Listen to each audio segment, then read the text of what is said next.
नमस्कार शेतकरी मित्रांनो, आज गुरुवार 28 नोव्हेंबर 2024. सध्या सोयाबीनला महाराष्ट्रात काय दर मिळतोय पाहूयात लगेच आपल्या व्हिडिओच्या माध्यमातून. पहिली बाजार समिती आहे धुळे. आवक आलेली आहे 34 क्विंटलची. कमीत कमी दर मिळाला 3205 रुपये, सर्वसाधारण दर मिळाला 3905 रुपये, तर जास्तीचा दर मिळाला 4190 रुपये. पुढील बाजार समिती आहे सोलापूर. सोयाबीनला आवक आलेली आहे 22 क्विंटलची.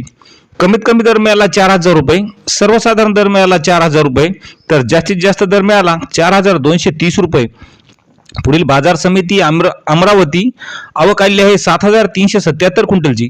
कमीत कमी दर मिळाला 4000 रुपये, सर्वसाधारण दर मिळाला 4110 रुपये, तर जास्तीत जास्त दर मिळाला 4221 रुपये. पुढील बाजार समिती नागपूर.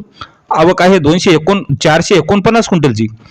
कमीत कमी दर मिळाला 3600 रुपये, सर्वसाधारण दर मिळाला 4040 रुपये, तर जास्तीत जास्त दर मिळाला 4180 रुपये. पुढील बाजार समिती हिंगोली.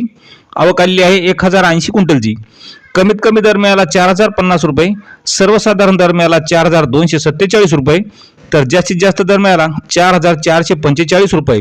आणि शेवटची बाजार समिती अकोला. आवक आलेली आहे 5732 क्विंटलची.